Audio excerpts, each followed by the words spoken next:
The topics and opinions expressed in the following show are solely those of the host and their guests and not those of W4CY Radio, its employees, or affiliates. We make no recommendations or endorsements for radio show programs, services, or products mentioned on air or on our web. No liability, explicit or implied, shall be extended to W4CY Radio or its employees or affiliates. Any questions or comments should be directed to those show hosts. Thank you for choosing W4CY Radio.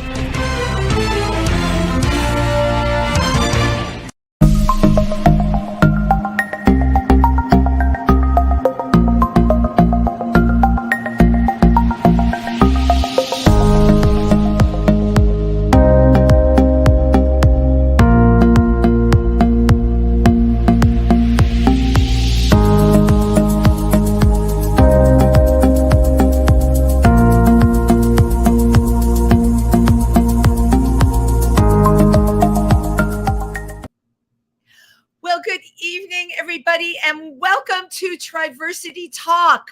I am your host tonight, Wendy Stewart. And what is very interesting, you're probably saying to yourself, where's the co-host? Because I usually do have a co-host. Well, you know what? Every now and then, I just like to shake it up a little bit and make it a little bit different. So I am here by my lonesome. So please support me. Show me some love tonight. So I hope everybody had a really great week. And it's good to see everybody again. I had an absolutely amazing experience I want to share with everybody.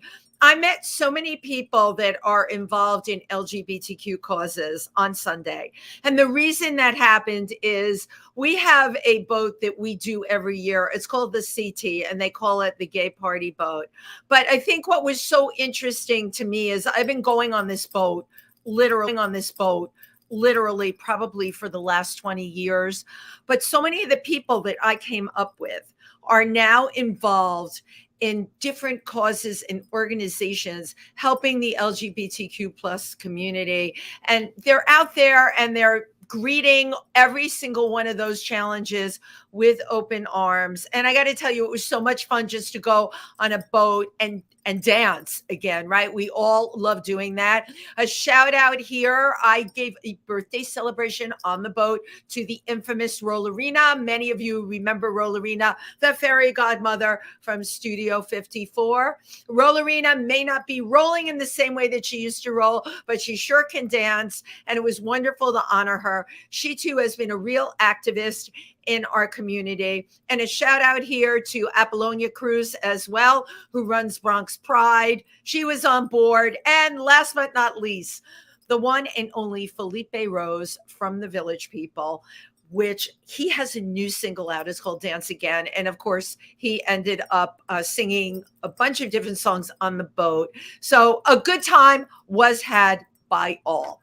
So you can tell I am on my soapbox tonight talking about people that get out there, that are the doers, that put their money where their mouth is, that say, you know, I want to help. I want to do this. I want to do that. And they're the ones that go ahead and do it. Well, tonight I have a really exceptional woman coming on the show. I met her and she has the exact same name as my maiden name. It's a little confusing when we talk to each other. As a matter of fact, when she goes to look for my email, she ends up finding herself because we have the same last name. This is the one and only Wendy Kaplan, and she is the director of Trinity Place Shelter. Their mission is to help homeless LGBTQ plus teens transition out of homeless shelters and give them support, create a home-like atmosphere and a safe space. So I'd like to welcome Wendy Kaplan. Thank you. Thank you so much, Wendy Kaplan. This is going to be so funny. This is funny. Every time I see guest starring Wendy Kaplan, it completely confuses me because, you know, for people that don't know, my theatrical or my name that's always been my professional name, right, is Wendy Stewart. My married name's Wendy Kaplan. Then I meet another Wendy Kaplan, and it's just, and you don't spell it with a C either. It's with a K. Yeah, no, it's an honor to share my name with you, to have a common name. So, well, I would like to give a little backstory to anybody that's listening, how Wendy and I met. I am a member of an amazing philanthropic organization, the Imperial Court of New York. We're known for giving incredible evenings like Night of 1,000 Gowns, and we do wonderful shows where people perform. We have all kinds of awards and things that we do, but more than that, we raise money. We raise a lot of money, and we raise money for a lot of different organizations. So that is how I had the pleasure of meeting this Wendy Kaplan. You got an award that night. I did get an award that night. Yes. Well, tell us what the award was for. The award, it was, I am now a dame of the court. You're a dame. I am a dame of the court. Yes. A tremendous honor. In the Imperial Court of New York have been just beloved friends of Trinity Place Shelter for countless years. Their support, their fundraising, and they have helped to uplift us in countless ways over the years. So we're very grateful for that relationship. Well, and they're grateful for their relationship with you and all the organizations that, you know, that they work with. And as you know, it's all about all of us working together to, you know, help change things in the world. And when I went on the Trinity Place website, I think what was the most daunting to me was 40% of homeless youth are LGBTQ plus youth. Wow. That's a huge number. It's an astonishing number. It's a devastating number. Devastating number. And, you know, when you consider like the entire unaccompanied youth who are homeless, think of it as a pie chart, right? Like as a pie. And that almost over 40%, right? When you consider less than 10% of the population identifies as LGBTQ, it's deeply disproportional, right? Right. Well, that is very well put, deeply disproportional. It was interesting to me when I was reading, you know, the history of Trinity Place, which I want you to talk about how it came about, because that alone was impressive. But that in so many cases, it's got to do with homes and their religious beliefs that are casting out their own children, which it is really unbelievable. Sadly, we do see a lot of that here at Trinity Place. Folks coming from very religious households, very disapproving. Yeah. Right.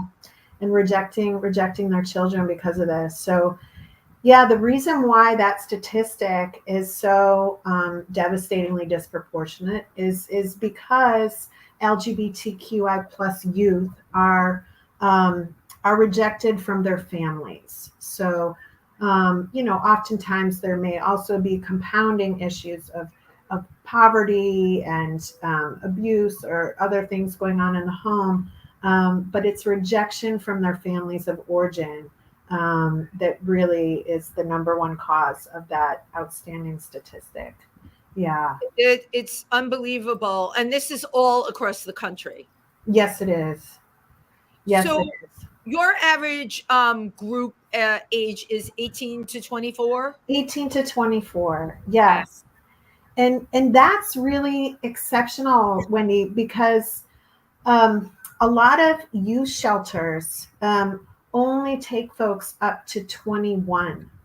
So a lot of people thus are asked to leave the shelter before they're 20, the day before they turn 21. Right? Okay. That's like, for the most part, all right. And by the way, I read what Trinity Place does with their support systems. Amazing. But let's just take a regular shelter. All right. A kid that may even be in there with their family, right? They're not being really prepped for anything. They go to school, I guess, right? Right. How you cut a kid free at that age certainly in this society with no resources, no way of earning a living? Yeah. I think, you know, it's really, so when you're talking about the young people who come to Trinity Place, we have structured our program in such a way to really disrupt the cycle of homelessness. It's been tailored strategically over the years to do just that. And there's a lot of very unique features about Trinity Place that allow us to do that. So one is that we do take young people over the age of 21, right? So these young people aren't just now back out on the streets. Right. Two is the amount of time that residents can stay at Trinity Place. So most youth shelters, folks can only stay for 30 to 90 days. So that really means that these young people are just cycling off and on the street. Right. Right. So there's no disruption to that cycle. So at Trinity Place, folks can stay up to 18 months. So that is, wow.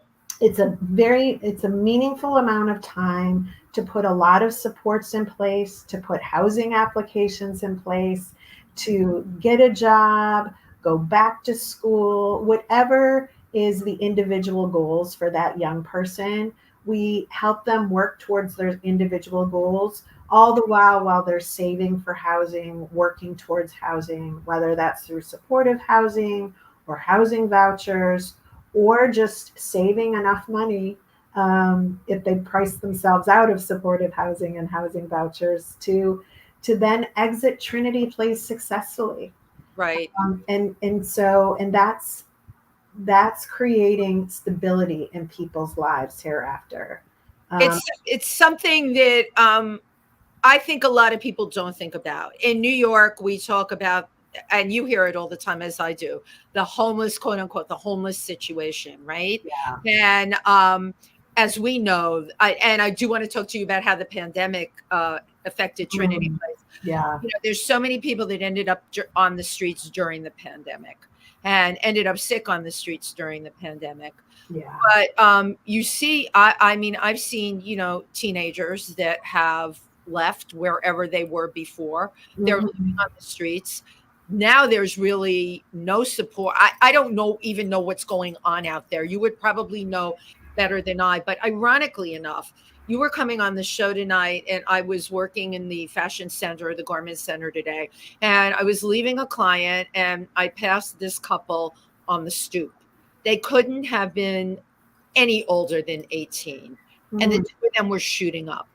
And, you know, I looked at them, right, and they were falling into each other. And I thought to myself, those are somebody's kids.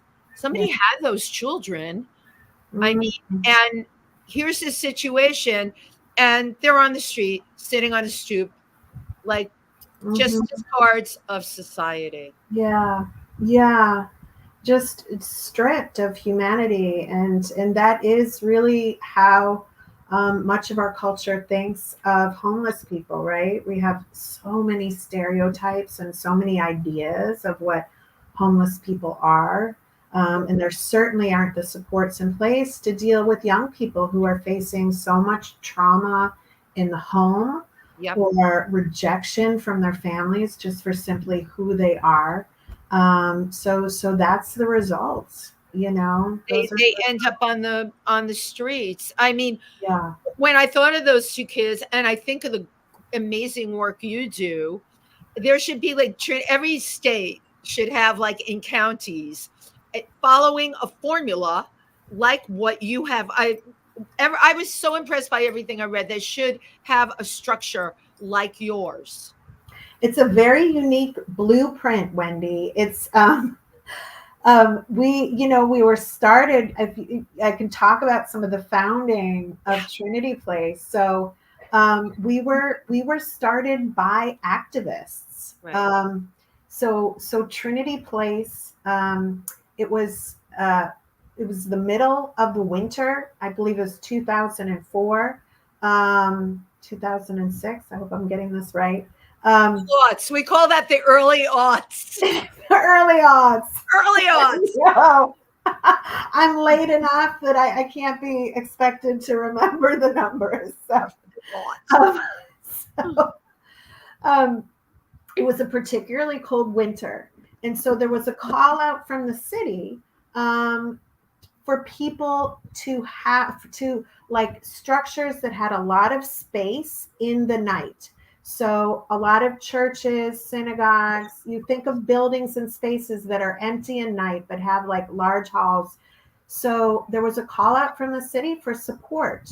And so Trinity Lutheran Church of Manhattan, which is where Trinity Place Shelter is housed, answered that call. And from there, it was at the time the intern to the pastor, Chris Volgman, who said, we can do this and we should do this. And we should do this. So there is, okay, that human being had a moral responsibility. Yes. And so they piloted the program, basically. It was a passion project and it was so successful. And the church decided this is something we should do.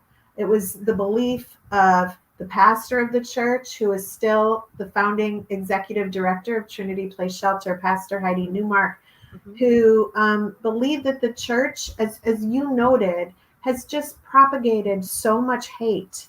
And so that she felt it was incumbent upon the church to be part of the healing. So those are some of the tenets on which Trinity Place Shelters was founded. We're non-denominational. We're our own separate 501c3 who rent space from the church. But we are housed still in the basement of Trinity Lutheran Church of Manhattan. And it was initially the work of many dedicated activists who brought Trinity Place Shelter to life. It's evolved over the years to what it is today. Yeah. You've all done such an amazing job. It's interesting because I've had on the show pastors from Episcopal churches, and I think someone else from a Lutheran church. And those actual churches, by the way, are getting more involved in doing this, and it's great. Okay, because right, it's great. It's important, and they're attracting the youth. All right, they're attracting people, even in our own LGBTQ plus community, friends of mine who are now very much involved with the Episcopal Church because of what it does. And I just think it's such a great idea and very much needed right now in our society. We can't have polarization, the fire and brimstone attitude from a whole other time. As human beings, we really have to look at the situation and see what's happening, to our kids in the LGBTQ plus community. We have to. And it's interesting, even though we do have a separation of church and shelter, as I say, but some young people come to this space and it's actually very meaningful to them that it's in a church, because they grew up with religion. They feel themselves very connected spiritually. So for a lot of people, in some ways coming from religious trauma, this can be its own kind of healing. We've even had a couple of people just connect on their own, decide to do this with the pastor, want to be baptized. Some of our trans clients want to be baptized with their true name and their true identity. That's amazing. Right. Yeah. So that's something that the church here has done. Pastor Heidi Newmark has done. And that is something I would have never even thought about, right? That there is comfort, okay, in religion. There is comfort in spirituality. Yes. For so many people, it's such an enormous source of strength, just in the same way that for so many people, it's been a source of shame, used to shame and punish and fear, right? And to judge. But the other side of that coin is that it's a source of power and strength, and for people to be able to reclaim that. So that's been a beautiful story for some people who have that connection, who've lived here. Yeah. I'm sure maybe that doesn't always work for everybody, right? Because everyone's different. But on a broader scale, from everything that I know, you provide a home atmosphere, and you know, unless you've lived on the streets, it's something someone like me will read about, or I have actually known people that have. But what a harsh, awful existence. And then to have a place that they can call home for 18 months, that's a, a big chunk out of a young person's life to get their act together. Yeah. It's a short amount of time, and then relatively it's enough time to put all these supports in place, Right. for most folks. And we work towards that. Also very unique about Trinity is that we're staffed almost exclusively by social workers, staff with master's degrees. So they have the professional skill set and the training, the trauma-informed care, right? To be able to work with folks and be part of the healing, to make this space a nourishing place, a healing space. So that's part of the story too. And that is how we create community and family and sort of do a lot of reparenting in some ways, Well, I would think even more than some way, because I'm sure young people that come to you, a lot of them have quote unquote been through the ringer, literally, and they need what would be like you create a home like atmosphere. There has to also be like a parent like atmosphere, devoid of judgment. Yeah, we become parentified. Exactly. Right. Yeah. The support of a positive parent would have done. And redoing it. So, doing it differently. There's not the yelling. Instead, we're celebrating people for who they are, coming to them with respect and valuing them, Yeah, it's a beautiful thing to start to undo that, and for people to get that from other adults, which they may not have experienced that before. So how do you find your clients? So folks are referred to Trinity Place through all the other partnering organizations in the city. So we work very closely with other youth serving organizations, other LGBTQ youth serving organizations. And so they refer to us. We actually don't take self-referrals. Sadly, I get so many calls and emails. You do? Wow. Yeah. From young people, honestly, across the country, saying I'm not safe here at home. I want to come to New York. Like, people are coming to New York like a queer mecca, right? Trying to find something like safer and kinder. And then they realize when they get here, actually, yeah, like this is a big city. Living in a regular general population shelter is very unsafe. Very unsafe. Really LGBTQ folks. Yeah. I can't tell you countless stories people have told me of being assaulted, sexually assaulted, bullied, etc. So it is so critical that we have these queer spaces and shelters for LGBTQI plus folks. Absolutely. Are you able, like when you get a letter or a call from somebody, I mean, my gosh, what a position it puts you in, because I know you want to help, right? Yeah, right. Are you able to at least give them maybe referrals to? We do. You do. Yeah. That's wonderful. But the reality is, Wendy, is there just aren't enough beds for anyone. There aren't enough beds, and there certainly aren't enough safe beds, right? The policy is very behind what the reality and what the need is. The reality is certainly in New York, they're putting up these expensive towers all over. So yeah, that's affordable housing with homeless or trying to help people or any of those things. The minute there's any, and originally, and you probably remember this, when they started this development, and a lot of it started, I think, under Mayor Bloomberg, and it's certainly in the last 5 years, it's ridiculous how it's blossomed. I mean, between buildings, there used to be these things, pocket parks. You remember those? Yes. Little neighborhood parks that people, now, if they have that sliver and they can put in apartments that start at $3 million, that's exactly. In there. But initially, part of the tax break was supposed to be, and I'm sure you heard this, that they were supposed to not only build affordable housing, but other kinds of housing. What happened to that plan? You know, there just aren't enough. There have been some inroads made in terms of there's been a lot of supportive housing put in place. Under the Biden administration now, there's actually a new initiative with emergency housing vouchers. The problem is along the way, there's so much discrimination. Landlords, brokers, right, don't want to rent to folks. There's like the system is broken. Well, yeah. Yeah.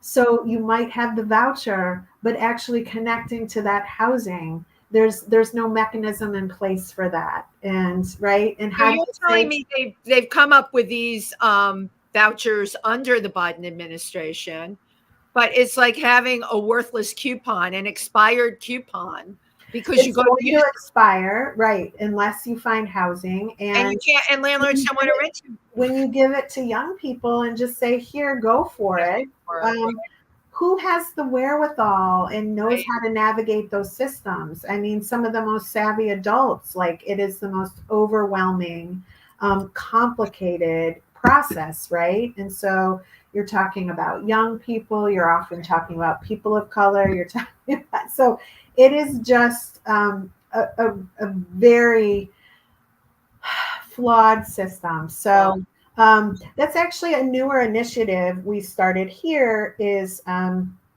we just got a housing navigator to help folks who have vouchers to try and we're partnering with other organizations who help folks get the vouchers to try and help them navigate and work with brokers, send out emails, going to visit apartments, what's the language you use to talk about it, keeping up with all that needs to be kept up. So that's a new initiative that we are just getting off the ground, actually. Housing navigator. That's incredible. And as we're talking, I'm seeing what was a great big gap, right? You have to have somebody that is somebody. I mean, we need, 5 times, 10 times as many people as we have, but we're going to work with what we've got for now. And yeah, there's a lot of work to do. Wendy, how do you keep, you have such, to do what you do, you have to have a positive attitude. Yes. But how do you keep that going with what you see? Okay, Wendy, this is a really great question because it's something I think about because I do have to be very mindful of my energy because I'm also working directly with residents, doing that clinical work and one-on-one work and group work, and I'm also working at a director's level and working with funders and donors, program development, etc. So I am so, because of that work, I am so beautifully positioned to get to bear witness to these beautiful spirits, these beautiful folks that live at Trinity Place Shelter that I get to know. It's a gift to get to know them, right? It's an honor. And I also get to bear witness and be the recipient of people's donors giving spirits, and I meet so many incredibly wonderful and generous people out there in our community who want to give and want to connect and want to partner with us and be part of this meaningful work, and it is that. I am so truly filled by all these beautiful folks I get to meet. So that's sort of the quick answer. But that's not a quick answer. That is well thought out. And you know what? I figured that would be your answer because you actually emanate that fulfillment. Okay. The world has gone inside out and upside down. Yeah. Right. Yeah. But look at what you're doing. Okay, look at how you are changing, affecting people's lives every day when you get up and you go and do what it is that you do. I mean, and no matter where you end up after this, you can actually look back and say, I remember that person. I remember a conversation I had with that person. I remember how I helped that person. But you know Yeah. what? The ability to do that, I think what's so interesting to me, obviously, I'm on the same side of the fence that you're on. And I just assume like other people can see that and they'll want to jump in and make a difference. My whole reason for wanting to become part of the Imperial Court, I always had these delusions of grandeur that I was going to be Angelina Jolie, right? I've been modeling and acting since I'm 20, and I never, of course, even hit close to that level. But I always imagined I would look at people that could do incredible philanthropy. And I thought, oh, that's what I'm going to do. And that didn't happen the way I thought. However, by becoming part of the Imperial Court, performing with them, selling raffles or whatever, in my own little way, I can make a difference. I can meet people like you that no matter how superficial the people I've met, maybe in my work or whatever, were, I meet someone like you that is just so filled with meaning and is really making a difference. It's totally and completely uplifting. And you must feel that way all the time. I have the privilege of just working from this place of abundance. Like that's Right. how I feel. I feel like I really do. It's not only this sense of like meaningful work, but it's meaningful. Like I learn so much. I learn so much. In some ways, I get to like sit back and just be a connector. Yeah. Sit back and be a recipient of what people are offering and allow them a platform and a vehicle to use their gifts, Right. and that I would say is the same story for both the young people I work with, but also for the donors and funders and beautiful folks in the community who connect with Trinity Place are so gifted Yeah. and are so much fun. It's fantastic, and I get to meet such a variety of people. So for me, I learn and grow. I learn and grow every day, and I'm humbled by it. And And you are humbled by it. Yeah. yeah, I mean, I am. Yeah, and it takes all of us. So I think that's the important thing to remember too. It's really about bringing people together and building community and learning how to mine people's gifts and talents. But also the desire to want to do that. Mm, Okay. I remember when I was in college, friends of mine that wanted to go on for careers in social work. All right. And it was a different time, but I remember hearing, oh my God, you don't want to be a social worker. It's a headache. yeah, It's this, it's that. You yeah, had to have heard some of that. So what yeah. made you like pursue this when you were in college? What made you go for this degree? I got this degree a little later in life. I first started out in more public health Oh, work. okay. I thought I wanted to be a doctor. I was doing a lot of work in actually needle exchanges and methadone clinics and Harm working, reduction. yeah, harm reduction and substance use, working in a lot of like HIV prevention work, um, safer sex, etc. So, and I came to this, it's sort of like in some ways a life of service. Some of your talking to yous made me reflect a little. And I grew up going to synagogue and learning about the Nazis. I grew up in a Jewish home, learning about the Nazis. I also grew up in the 70s and 80s, when apartheid in South Africa existed, right? So I grew up with a very particular orientation to oppression, to injustice, that really has informed many of the choices I've made in my life. And so I believe for me, a life in service, trying to use my privilege and my gifts to do better. You could do better. To do better. Help people. So, yeah. And help suffering. Yeah. How so cool. my work started off in public health, and then I moved to social work. I was very lucky to be part of the genesis of what's now called the Staten Island Pride Center. Okay. And yeah, and lived in Brooklyn, worked on Staten Island. Keep it in the boroughs. Let's just keep it real. I'm from the Bronx originally. Keep Fantastic. it real in the boroughs. We need all 5 represented, right? Absolutely. Yeah. And so, yeah, and it was that work that led me to get a social work degree. I was running groups, running the youth programs there. I was just in love with it. And I thought, I need the degree. I've hit the ceiling here. So I need the degree so I can go further. Yeah. And that's when I went back to school. It is interesting to me that you're, I'm half Jewish, and not the right half, by the way.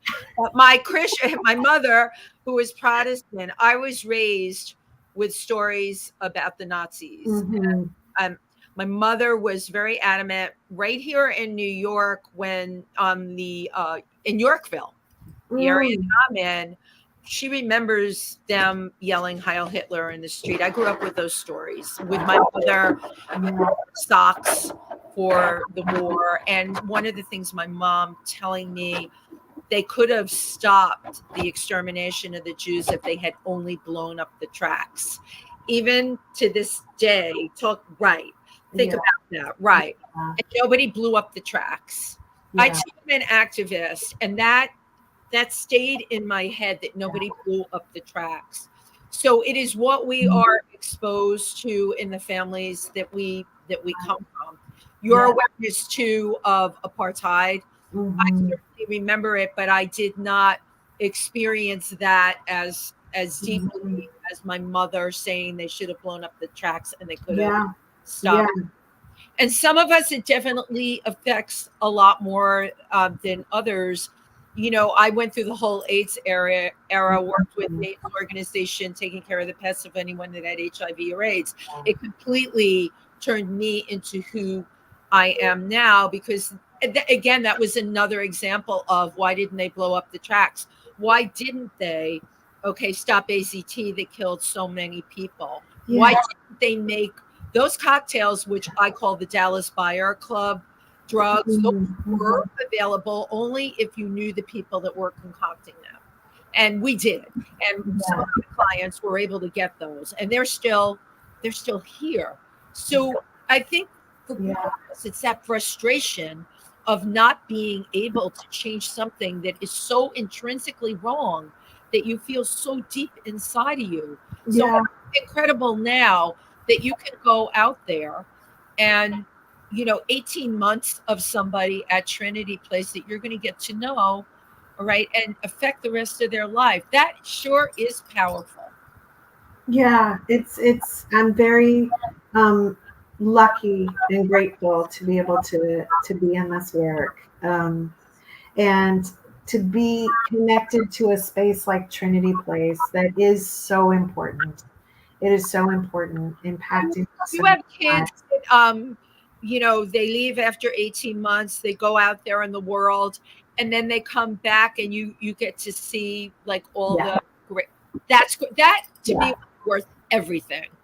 I know. I feel very, very lucky. And for those whom I'm still connected with. Yes. Right. Do you find that a lot of them pay it forward?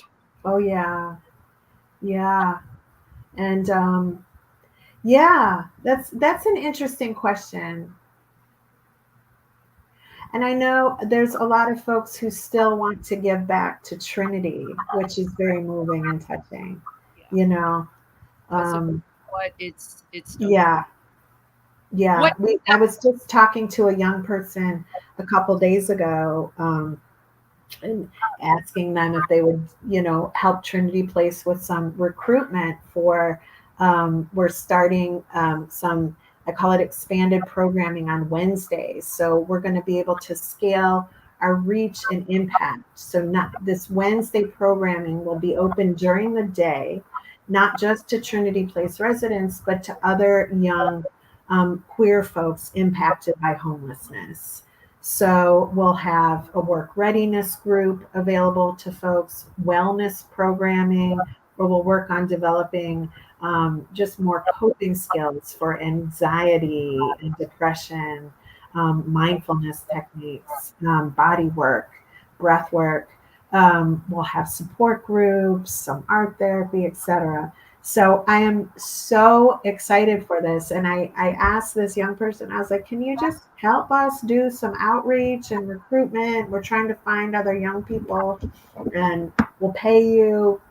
And they're like, you don't need to pay me. I want more people to be connected to Trinity Place. And this is I was like, oh my God, so it's those moments where, yeah, it's very touching. So this is a brand new program too that you're doing. And it's really exciting. We're just in the nascent stages. We haven't launched yet, and we're in the recruitment phase. Yes. We've gotten a little waylaid along the way to starting, but I couldn't be more excited. What made you decide to put in, this is an outreach program, and I'm assuming into the community or even beyond your immediate community? Yes. This was born out of really the pandemic in some ways. Well, so the pandemic, we stayed open. Normally Trinity Place Shelter is open from the early evening and folks exit the next morning.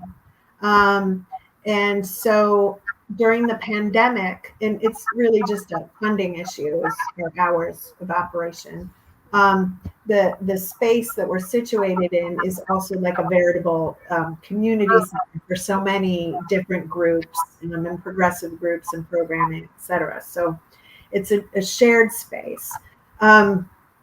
So during the pandemic, however, we had to start running 24/7. So we nearly doubled our operations, right? And all the youth drop-in spaces, everything as we know shut down. So we hired more staff. We were open 24/7, and we were providing so much more programming and case management than we had ever provided before. And this really allowed us to re-envision what's possible in the space. And we've always wanted to sort of scale our impact and reach, and it's just been a question of how exactly. We can't have more beds just because there's a legal limit to the space. But what we could do is start to do this day programming. So yeah. So we're very thankful. Right. That came out of the pandemic. My God. Yeah. Yeah. So we're very thankful to have gotten a little bit of funding from Trinity Wall Street to pilot this program. The Trinity, well, that's a historical church down there. Yes. How, my gosh, right? Talk about. I'm giving them props and uplifting because we're so thankful. Yeah. Oh, and absolutely wonderful. Really wonderful. They do incredible. They fund a lot of incredible, very progressive work. Yeah. Really impressive, really important work. So we're so thankful to partner with them in this. So going forward, right? What do you want to see for yourself as you grow as a person? Oh gosh, Wendy. You've talked to me. You met me at a airport. No, because even myself, I always think, what I want. I have to tell you that the pandemic threw me for a loop. It's interesting because you sound like you were busier than ever. Busier than ever. There was no re- closet cleaning or bread making over here. There was no make bread. Oh, so you like to make bread? God bless you, girl. I love. No, I don't have time. I have no idea. She got no bread to be baking that bread, but for me, I just, because I'm such a self-starter, I had to completely invent. For you, it sounds like you had to go into overdrive. I did go into overdrive. So it's interesting. I feel like so many people really were able to sort of reimagine their lives, and now are in this space where they are doing the work. They quit their jobs and are doing something more meaningful to them. And the pandemic was so beautiful in that regard for so many people. For me, it was, I just because of where I work, I was on overdrive and wasn't able to have that sort of thoughtful place. But I am so grateful that we were able to stay open for the young people and provide this refuge, refuge in a school. Refuge when the amount of people that were on the streets. I mean, everything fell apart in New York. We watched it happen. We also watched all of our essential workers start to work 24 hours a day, 7 days a week. It was incredible, especially in healthcare, how they rose to the occasion. Oh my God. Yeah. But of course you had, the people that could left, I stayed just because I came up here in New York, and this is going to sound strange, but I felt like I would be a traitor. Yeah. I get that. Here all during 9/11 at loft downtown. I collected clothes from Burlington Coat Factory to bring to the firemen and the police department. Because as a New Yorker, I know you just want to spring into action. You want to have that sense. Right, you have that sense. And that's another example of being at Trinity Place. I can't tell you, I was the recipient of so many giving hearts during that time. People wanted to do grocery shopping for us. People brought us arts and crafts to do. People cooked for us. So many generous souls out there just connected and thought of us during this time of crisis, to be thinking of others. So it's very special. Themselves, thinking of others.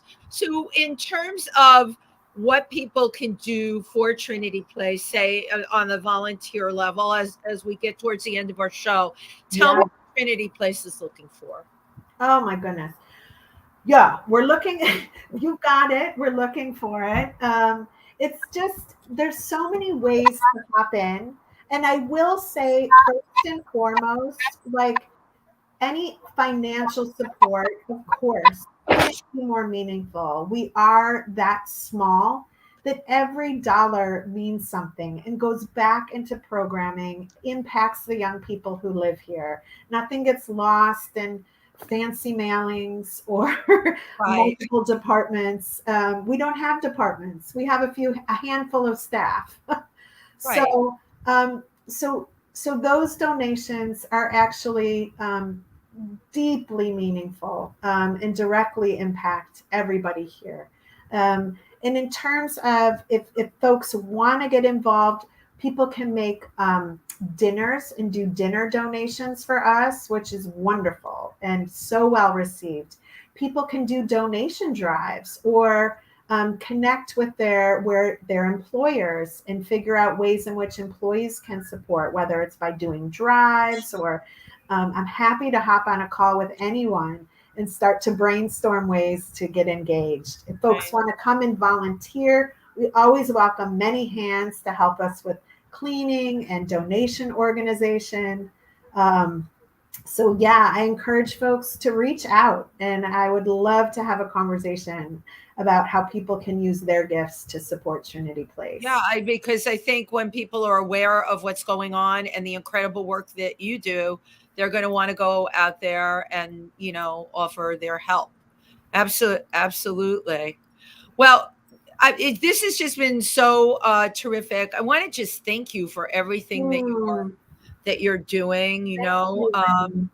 You're a gift to LGBTQ plus youth, but also a gift to society. And we certainly, at this point, we need more people that are going to become aware. And to me, New York has fallen apart. I really feel that way. But Yeah. I am like you. I'm the optimist. My glass will always be half full. Oh, beautiful. Right, because Yeah. that's who I am. And I wanted to have you on. I wanted to get out there the beautiful work that they're doing at Trinity Place, but also to let people know that Trinity Place, it's just a small speck in the cosmos of the United States of America, where the LGBTQ plus youth are, many of them are suffering. And certainly, and under the last administration, so many things had happened that we're not supportive. All right. I hope they can get this housing voucher situation just together in general. It's a great idea. Yeah. At least at Trinity Place, you all hire, you have somebody that's going to be the go-between, the navigator. But you made me think, Wendy, how many places need a navigator? Yeah. You can't expect the need is too great. We need more. Right. Wendy, I want to thank you for providing this platform, not just for me, but for our queer community, and giving light and voice to you and your beautiful world, and to so many folks. So thank you. Yeah, the work you do. I mean, it's all of us together in it, right? And Wendy, I always think, oh my God, I can be doing more. I wake up at 3:00 in the morning. Oh my God, there's so much more you could be doing. But thank you for coming on here. All right. And thank you. Take care. Be well. Thank you, everyone, for tuning in tonight. Good night. Good night.